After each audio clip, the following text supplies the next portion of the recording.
सभी साथियों नमस्कार। आप लोगों ने देखा होगा क्या इस विधानसभा में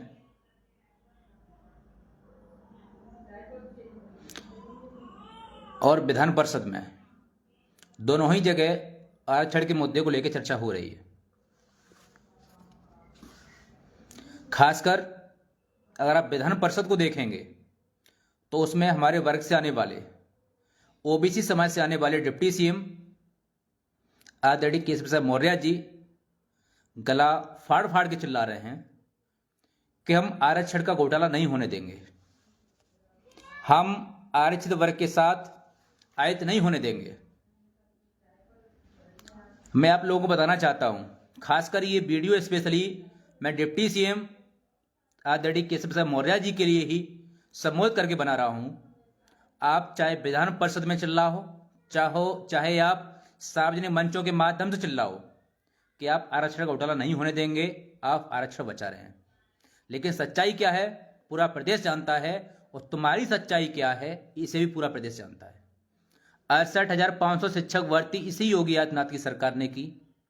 इसमें ओबीसी का 5% जो रिलैक्सेशन था उसे यही योगी सरकार खा गई। डिप्टी सीएम केशव प्रसाद मौर्य जी का मुंह नहीं खुला। वो बच्चे लखनऊ की सड़कों पर लाठियां खाए, हाथ पैर टूटे उन लोगों के, सड़कों पर लड़े, न्यायालय में लड़े, अंततः वो हारे।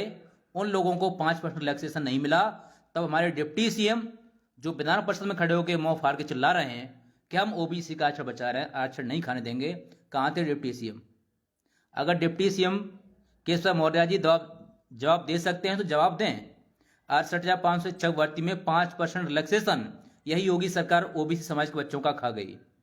क्या किया डिप्टी सीएम केशव मौर्य जी ने? आरओ 2019 की भर्ती में यूआर की कट ऑफ 137, ओबीसी की कट ऑफ 165 गई, जहां सैकड़ों छात्र ओबीसी के वायर किए गए। यही स्टूल मंत्री क्या कर रहे थे तब? क्या ये अपना मुंह खोल पाए? क्या आगे अपना मुंह खोलेंगे? जब ओबीसी समाज के लोगों का हक लूटा गया, यूआर की कट ऑफ 137, ओबीसी की कट ऑफ 165 गई, जहां सैकड़ों लोग ओबीसी के बाहर हुए। क्या किया डिप्टी सीएम ने? जहां बीजेपी सरकार खुलेआम आरक्षण घोटाला करती रही, क्या किया डिप्टी सीएम ने?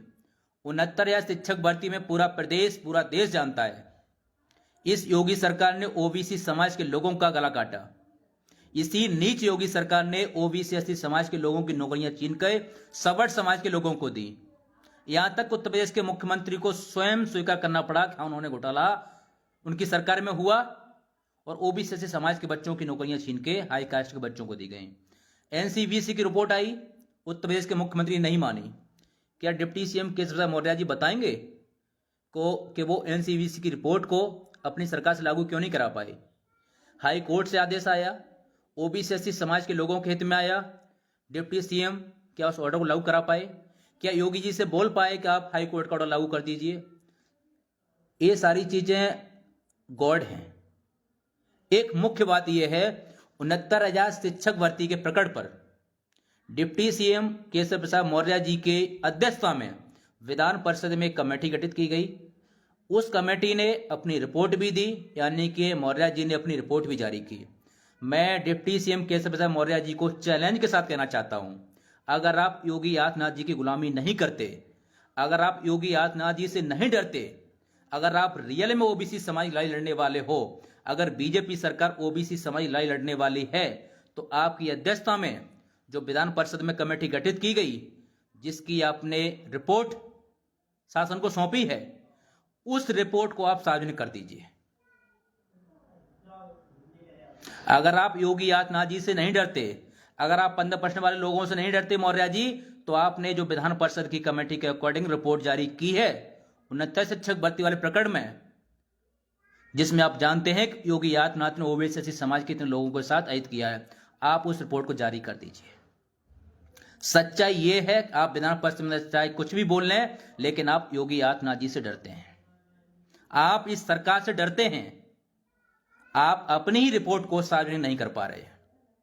अगर है दम तो कर दीजिए, जिससे पूरा प्रदेश जान जाए कि इसी योगी सरकार ने 69 शिक्षक भर्ती में ओबीसी समाज के कितने लोगों का गला काटा है। हम खुद आपके आवास पर, मौर्य जी के आवास पर कम से कम पिछले 5 साल में कम से कम 35 से 40 बार प्रोटेस्ट किए हैं, तुम्हारे आवास का घेराव किए हैं, तुम्हारे आवास पे हम लोग लाठियां खाए हैं, तुम्हारे आवास पे हम लोगों को मारा पीटा गया है, बहनों के कपड़े तक फाड़े गए हैं। क्या तुम कभी ओबीसी एससी समाज के बच्चों को नहीं दिला पाए? विधान परिषद में खड़े होकर बड़ी बड़ी बातें करते हो, क्या आरक्षण की बात करते हो, आरक्षण बचाओगे, विधान परिषद में खड़े होकर चिल्लाओगे तो आज तुम्हारा बच गया? आप बताओ, आपसे हम दर्जनों बार मिले हैं, आपको स्वयं पता है कि योगी आदित्यनाथ जी की सरकार में ओबीसी एसटी समाज के लोगों के साथ तो आप क्या कर पाए? 69 शिक्षक भर्ती में पिछले 5 साल से आप क्या करा पाए? लेखपाल का जो विज्ञापन आने वाला है उसमें स्टार्टिंग से ही 717 पद योगी सरकार लूट रही है। आप क्या कर रहे हैं उनके लिए? ये तो गॉड है। मुख्य तो ये है, आप ये बता दीजिए कि योगी सरकार से पूर्व में उत्तर प्रदेश की प्रत्येक भर्ती में खासकर ओबीसी वर्ग के लोगों को फाइनल स्तर पर लाने के लिए फाइनल से पहले जितने भी एग्जाम होते थे, चाहे प्री हो जहां दोहरे एग्जाम है, चाहे पीसीएस में प्री हो, चाहे और जितने भी यूपीपीएससी के एग्जाम थे उनमें प्री मेंस के जहां एग्जाम होते हैं उनमें प्री में ओबीसी वर्ग के लोगों को 5% रिलैक्सेशन मिलता था। आज योगी सरकार किस भर्ती में 5% रिलैक्सेशन ओबीसी समाज के लोगों को दे रही है? आप ये जो पैट का ड्रामा करा के ओबीसी समाज के लोगों का गला काट रहे हैं, आप बता दीजिए कि आप इस पैट की कट ऑफ डिसाइड कराने में ओबीसी समाज को रिलैक्सेशन तो सेकेंडरी है, रिजर्वेशन तो आपका सेकेंडरी है। पहला स्टेप यह है कि आप जो रिलैक्सेशन मिलता था 5%, जो छूट मिलती थी फाइनल एग्जाम तक पहुंचने के लिए, आप उस 5% रिलैक्सेशन दिलवाने के लिए कौन सा प्रयास कर रहे हैं? और उत्तर प्रदेश की कौन सी भर्ती में आज के समय में ओबीसी समाज को 5% रिलैक्सेशन मिलता है? 5% जो छूट का प्रावधान था, फॉर एग्जाम्पल जैसे टेट में आज भी 5% रिलैक्सेशन मिलता है ओबीसी समाज के लोगों को। यूआर अर्थात हाई कास्ट के लोग 90 पे पास होते हैं तो ओबीसी समाज के लोग 82 पास होते हैं। ये रिलैक्सेशन है 5% का ना। आप ये रिलैक्सेशन जो उत्तर प्रदेश सरकार में, जो उत्तर प्रदेश में योगी सरकार से पहले हर भारतीयों में मिलता था, आज आप बता दीजिए, चाहे पीसीएस हो, आरओ हो, चाहे आप जितने भी दोहरे स्टेप वाली परीक्षा करा रहे हैं, आप बता दीजिए आप कौन से एग्जाम में, कौन सी भर्ती में ओबीसी समाज के लोगों को 5% रिलैक्सेशन दिलवा रहे हैं। ये रिलैक्सेशन इतना बड़ा घातक है कि ये रिजर्वेशन से भी कई गुना ज्यादा घातक हमारे लिए।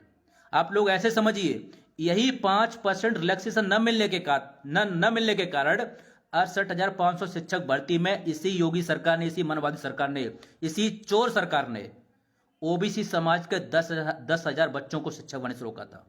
68,500 शिक्षक भर्ती में, जहां यूआर की और ओबीसी की कट ऑफ 45% की गई थी, वहां होना यह चाहिए था कि ओबीसी की कट ऑफ 5% रिलैक्सेशन के साथ 40% होनी चाहिए थी। अगर वो कट ऑफ 40% होती तो 68,500 शिक्षक भर्ती में ओबीसी समाज के कम से कम 10,000 बच्चे पास होते। ये बीजेपी वाले लोग, चाहे योगी आदित्यनाथ जी हों, चाहे डिप्टी सीएम मौर्य जी हों, चाहे डिप्टी सीएम ब्रजेश पाठक जी हों, चाहे जितने भी ये ओबीसी एससी समाज के दलाल बीजेपी में आज हैं, ये सिर्फ अपना पद बचाने के लिए, अपने बेटों का पद बचाने के लिए सिर्फ बीजेपी में और खासकर उत्तर प्रदेश के मुख्यमंत्री योगी आदित्यनाथ जी की ये दलाली कर रहे हैं, उनकी गुलामी कर रहे हैं। ये सिर्फ एक कठपुतली मात्र है। चाहे हमारा शिक्षा मंत्री हो बेसिक का, पिछले 5 साल में इस बंदे ने कभी हिम्मत नहीं की कि ओबीसी समाज के लोगों को न्याय दिला सकें। निषादों की राजनीति करने वाले संजय निषाद जी निषादों को रिजर्वेशन दिलाने की बात करते हैं, कभी खुद और अपने बेटे को मंत्री पद या टिकट दिलाने के इतर कभी समाज के लिए कुछ नहीं बोल पाए। ओम प्रकाश राजभर जी हों, जब विपक्ष में होते हैं खूब लंबी चौड़ी बयानबाजी करते हैं, अब सरकार के तलबे चाट रहे हैं, उन्हीं मुख्यमंत्री तलबे चाट रहे हैं। अब उन्हें ओबीसी वर्ग याद नहीं आता, अब उन्हें एससी वर्ग याद नहीं आता। अनुप्रिया पटेल जी, जब चुनाव सामने आता है तब इन्हें पटेल, ओबीसी और ओबीसी के मुद्दे याद आते हैं। आज ये खुद केंद्रीय मंत्री हैं, इनके पति महोदय उत्तर प्रदेश में कैबिनेट मंत्री हैं, लेकिन ये लोग आज सिर्फ बीजेपी की गुलामी करने लायक बन रहे हैं। डिप्टी सीएम केशव प्रसाद मौर्य जी को बखूबी पता है कि योगी सरकार हर भर्तियों में ओबीसी का घोटाला कर रही है, उनके पदों को लूट रही है, लेकिन इनमें इतनी हिम्मत नहीं है आज के समय में कि ये खुल करके बोल सकें ओबीसी वर्ग के लोगों के साथ अहित हो रहा है। विधान परिषद में ऐसे चिल्ला रहे हैं जैसे कि ये ओबीसी वर्ग के सरवाहरा हैं, जैसे उनका ये विकास कर रहे हैं। सच्चाई तो ये है मौर्य जी, मैं आपसे खुद दर्जनों बार मिला हूं, उन्नत शिक्षक भर्ती के प्रकरण में खुद आपके आवास के बाहर दर्जनों बार प्रोटेस्ट किया है। मैं आपसे निवेदन पूर्वक कह रहा हूं, चेतावनी के साथ कह रहा हूं, आपने जो विधान परिषद कमेटी के अकॉर्डिंग आपने जो रिपोर्ट जारी की है, आपने रिपोर्ट बनाई है, उस रिपोर्ट को आप सार्वजनिक कर दीजिए। अगर आप उस रिपोर्ट को सार्वजनिक कर देते हैं तो मैं मान जाऊंगा कि हां, आप अपने पैरों पर खड़े हैं। अगर आप उस कमेटी की रिपोर्ट को सार्वजनिक नहीं कर सकते जो आपकी अध्यक्षता में रिपोर्ट बनी है, तो मैं मानूंगा कि आप बीजेपी वालों की गुलामी कर रहे हैं। ये पूरा प्रदेश जान जाए, जो डिप्टी सीएम के पद पर होने के बावजूद भी अपनी ही रिपोर्ट को जारी न कर पाए, सार्वजनिक न कर पाए, वो व्यक्ति कितना ओबीसी समाज के लोगों के साथ खड़ा है। मैं तो चैलेंज के साथ कह रहा हूं मौर्य जी, आदरणीय मौर्य जी, आप अपनी ही रिपोर्ट को सार्वजनिक कर दीजिए। आप कहते हो विपक्ष कुछ नहीं कर रहा, मैं कह रहा हूं छोड़ दीजिए, चाहे आदरणीय अखिलेश यादव जी हों, चाहे आदरणीय मायावती जी हों, चाहे विपक्ष के जितने नेता हों, सबके हाथ में कुछ भी नहीं है। मैं भी मान रहा हूं आप ओबीसी लड़ाई लड़ रहे हैं ना, आपकी अध्यक्षता में जो रिपोर्ट बनी है उन्नत शिक्षक भर्ती के प्रकरण पर, आप उनसे सार्वजनिक कर दीजिए। अगर आप बीजेपी की दलाली नहीं कर रहे हैं, अगर आप ओबीसी के वोटों को, हम लोगों को, अगर आप योगी आदित्यनाथ जी के चरणों में नहीं जाके बेच रहे हैं, अगर आप मुख्यमंत्री से नहीं डरते हैं, तो उस रिपोर्ट को सार्वजनिक कीजिए। मैं चिल्ला चिल्ला के कह रहा हूं, आपकी अध्यक्षता में रिपोर्ट बनी है ना, करो उसे सार्वजनिक। यही उत्तर प्रदेश के मुख्यमंत्री योगी आदित्यनाथ मौत छिपाने लायक नहीं बचेंगे। आप क्यों उनसे डरते हैं? उस रिपोर्ट को आप क्यों सार्वजनिक नहीं करते? आप क्यों खुल के नहीं बोलते कि यही उत्तर प्रदेश के माननीय मुख्यमंत्री योगी आदित्यनाथ के कारण होता शिक्षक भर्ती सुप्रीम कोर्ट में फंसी है। डीवी का ऑर्डर जो ओबीसी वर्ग के बच्चों के साथ में था, एससी वर्ग के बच्चों के पक्ष में था, तो आपने क्यों से लागू नहीं कराया? आप विधान परिषद में खड़े होकर चिल्लाएंगे, आप ओबीसी वर्ग के साथ में हैं। प्रदेश में कौन नहीं देख रहा आपको आज? क्या आप बीजेपी की गुलामी कर रहे हैं? आप मौर्य समाज हो चाहे ओबीसी समाज हो, उसका प्रतिनिधित्व करके केवल आप ओबीसी समाज के लोगों को इस सरकार के सामने, इन मनवादियों के सामने सिर्फ बेचने का काम कर रहे हैं। मैं तो रिपोर्ट जारी करो, क्यों नहीं जारी करते? मैं तो खुल के बोल रहा हूं, चाहे संजय निषाद जी हों, ओम प्रकाश राजभर जी हों, अनुप्रिया पटेल जी हों, चाहे आप हों, चाहे संदीप पटेल जी हों, आप पांचों लोगों ने खासकर पूरी दम लगा ली, लेकिन फिर भी आप पांचों लोग मिलकर के उत्तर प्रदेश के मुख्यमंत्री से जाकर यह नहीं बोल पाए कि उन्नत शिक्षक भर्ती में आप हमारे वर्ग के लोगों के साथ, बच्चों के साथ ऐड करो, उन्हें न्याय दीजिए। आप में है हिम्मत तो जाओ लोगों के साथ में, हम भी जान जाए कि आप ओबीसी की बात करते हो। दिलाओ मौर्य को न्याय। इसी उन्नत शिक्षक भर्ती में राहुल मौर्य का सिर तुम्हारे आवास के फूटा था ना, वही अमित मौर्य तुम्हारे आवास के बाद रोता खड़े होकर के ना। दिलाओ मौर्य को न्याय। आपको यादवों से आपत्ति है और अपराधियों से आपत्ति है, तो दिलाओ मौर्य को न्याय। यही आपके आवास के बाहर आपके वर्ग की बहनें, आपके वर्ग की महिलाएं आपके आवास के बाद चूड़ियों उतार के दे रही हैं तुम्हें। दिलाओ उन बेटियों को न्याय, अपने वर्ग की बेटियों को न्याय। अगर आप ओबीसी वर्ग के हितैषी हो तो आप सिर्फ पिछड़े वर्ग के लोगों को उबरा करने के लिए आप विधान परिषद में खड़े होकर चिल्लाएंगे, विपक्ष के नेता की आवाज नहीं सुनेंगे, क्योंकि आपकी सरकार है, आपको डिप्टी पद मिल गया, भले ही आप विधानसभा चुनाव हार गए, और आज आप अपने माध्यम से अपना डिप्टी पद लेने के लिए पूरे ओबीसी समाज के लोगों को बेच रहा है। मैं आपसे कह रहा हूं, बता दो आप 68,500 में कहां गया 5% रिलैक्सेशन? आरओ में कहां गया आपका आरक्षण? 69,000 में कहां गया आरक्षण? लेखपाल में कहां गया आरक्षण? बताओ आप किस भर्ती में आरक्षण दे रहे हैं? किस भर्ती में आप रिलैक्सेशन दे रहे हैं? करो सार्वजनिक, ये प्रदेश भी जान जाए। आप प्रदेश के युवाओं को, प्रदेश के लोगों को जो गुमराह कर रहे हैं सदन में खड़े होकर के, माननीय डिप्टी सीएम किशन मौर्य जी, उसे ओपन कीजिए, हम भी जान जाए ना। ये 15% वाले लोग आए मुख्यमंत्री बने बैठे हैं, आप 85% होने के बावजूद भी आए 15% वाले गुलामी कर रहे हैं, और तुम्हारे खातिर आज ओबीसी वर्ग के लोगों की ये दिशा है। आप मुझे बता दीजिए पीसीएस की प्री में जहां ये होना चाहिए कि 5% रिलैक्सेशन ओबीसी एससी वर्ग के लोगों को मिलना चाहिए, आप मुझे दिखा दीजिए सरकार में जितने भी एग्जाम हो रहे हैं प्री की कट ऑफ कितनी जा रही है, या जो भी प्री मैन के एग्जाम हो रहे हैं अब बता दीजिए क्या हो रहा है। आप पहले से यहां सरकारों में पहले से डिसाइड हो रहा है कि इतनी ओबीसी की सीटें हैं। जब आप पहले ही चरण पर ओबीसी और यूआर की कट ऑफ को बराबर कर देंगे, जब तुमने फर्स्ट स्टेप पर ही जहां ओबीसी को 5% छूट मिलनी चाहिए, जहां रिलैक्सेशन मिलना चाहिए, वहां आप ओबीसी समाज के लोगों का पहले ही गला कटवा रहे हैं, फिर चिल्ला रहे हैं कि हम आरक्षण दिलवा रहे हैं। केस का आरक्षण दिलवा रहे हैं। आप लोगों को अगर मैं बताना चाहूं, यही लेखपाल की भर्ती है ना, जिसमें 2158 पद लगभग होने चाहिए, आप 1441 पद उन्हें दिलवा रहे हैं, यानी 717 पद आप पहले खा गए। ये तो सबको दिख रहा है। इसके पीछे की जो षड्यंत्र है इन मनवादियों की, इस सरकार की, उससे आप लोग समझने का प्रयास कीजिए। ये लोग एक नीचता कर रहे हैं। जो पैट का ड्रामा है ना, ये पैट का ड्रामा हमारे लिए नहीं है। ये पैट का ड्रामा बच्चों को छटनी करने के लिए नहीं है। ये पैट का ड्रामा सिर्फ ओबीसी एससी वर्ग के लोगों को नौकरी से वंचित करने का ड्रामा है। इसे समझिए कैसे। ये लोग जब लेखपाल की वैकेंसी निकालेंगे ना, उसमें ये यूआर ओबीसी की कट ऑफ पैट की लगभग बराबर कर देंगे। आप मुझे ये बताओ, जब उन्होंने पहले स्टेप पर आप लोगों को बराबर कर दिया यूआर ओबीसी को, फिर तुम्हें लास्ट में क्या फायदा देंगे ये? मैं आप लोगों से एक गुजारिश करूंगा, जो भी मेरे छोटे भाई बहन लेखपाल का एग्जाम देंगे, उनसे मांग करूंगा, पहला स्टेप तो ये होना चाहिए रिजर्वेशन वाला, कि आपको 27% के अकॉर्डिंग पूरी सीट मिले, जो 2158 है।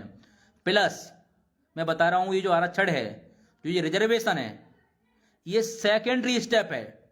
इससे पहले अगर आप लोगों को अपना हक चाहिए, रियल में चाहिए, तो इससे पहले आप लोगों को मांग करनी चाहिए पैट में पहले कट ऑफ डिसाइड हो।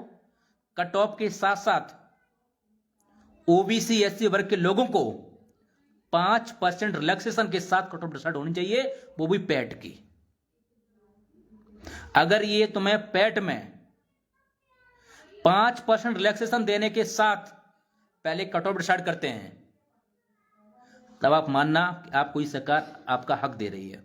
अन्यथा की स्थिति में आप लोग सोचो, जब ये तुम्हें पहले स्टेप पर ही आपको खत्म कर देंगे, आपको आरक्षण कहां मिलेगा? सेकंड में ये जब तुम्हारा आरक्षण नियमावली 1994 चिल्ला चिल्ला के बोलती है, आप फाइनल कट ऑफ तक जो फाइनल मेरिट बनेगी गुणांक के आधार पर, जैसे पीसीएस में जो फाइनल बनेगी, प्री मैन इंटरव्यू, उसके बाद जो फाइनल बनेगी, उसकी बात हो रही है। लेखपाल में चाहे आप पैट कराओ, चाहे आप लेखपाल एग्जाम कराओ, उसके बाद जो लिस्ट बनेगी, फाइनल लिस्ट, जो मेरिट लिस्ट बनेगी, वहां आप लोगों को आरक्षण दिया जाएगा।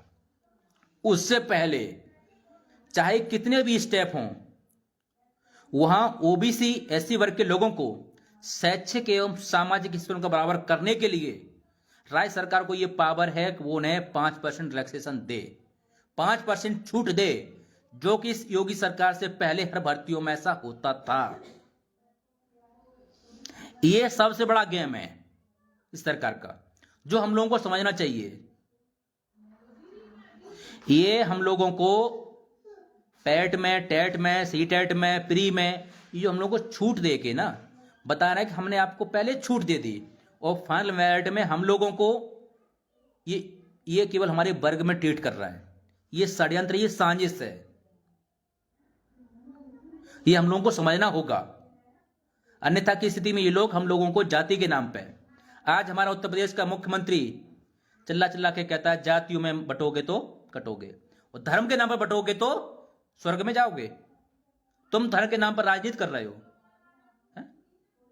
जो जितने भी अंधभक्त बने पड़े ना, इन्हें एक बार पूछ लो, किसी बीजेपी सरकार ने पूर्ण बहुमत में ये लोग लोकसभा में रह लिए, राज्यसभा में रह लिए, पिछले 2 पूर्ण बहुमत की सरकार लोगों ने काट ली, तीसरी सरकार चला रहे हैं।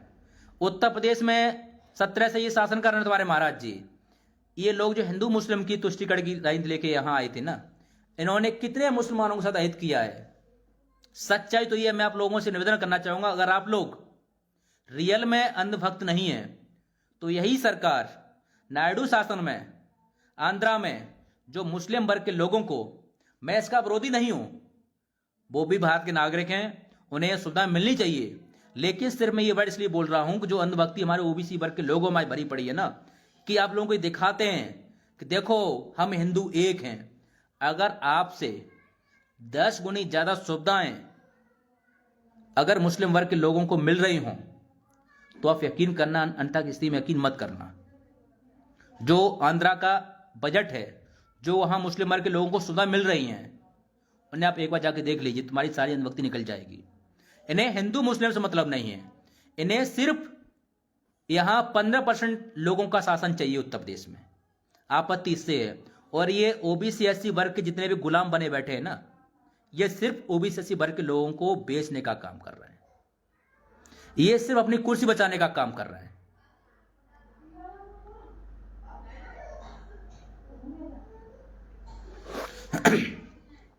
इसलिए मैं आप लोगों के माध्यम से कहना चाहता हूं कि डिप्टी सीएम आदरणीय केशव मौर्य जी में अगर उनका जमीर जिंदा है तो इन मनवादियों की गुलामी करना छोड़ दें। ये मनवादी न तो आपको कभी सीएम बनाएंगे और ना ही आपको कभी विधानसभा चुनाव जीतने देंगे। आप खुद में पावरफुल हैं, आपके नाम पर ये मनवादी सत्ता में आए। आप अपनी पावर को, पिछड़े समाज की पावर को पहचानिए, अपनी पावर को पहचानिए और इन मनवादियों की गुलामी करना छोड़ दीजिए, जो ओबीसी एससी समाज के लोगों का रिजर्वेशन खत्म कर रहे हो। और मैं आप लोगों को बता दूं, डिप्टी सीएम से बढ़कर के 69 शिक्षक भर्ती के प्रकरण को कोई नहीं जानता।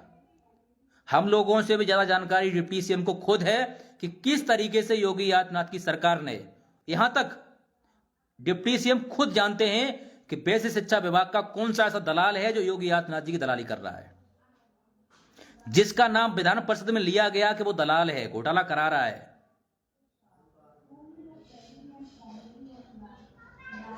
उसका भी ये कुछ नहीं बिगाड़ पाए। पूरा प्रदेश खुल के जानता है कि इस सरकार में कौन दलाली कर रहा है, कौन घोटाले कर रहा है।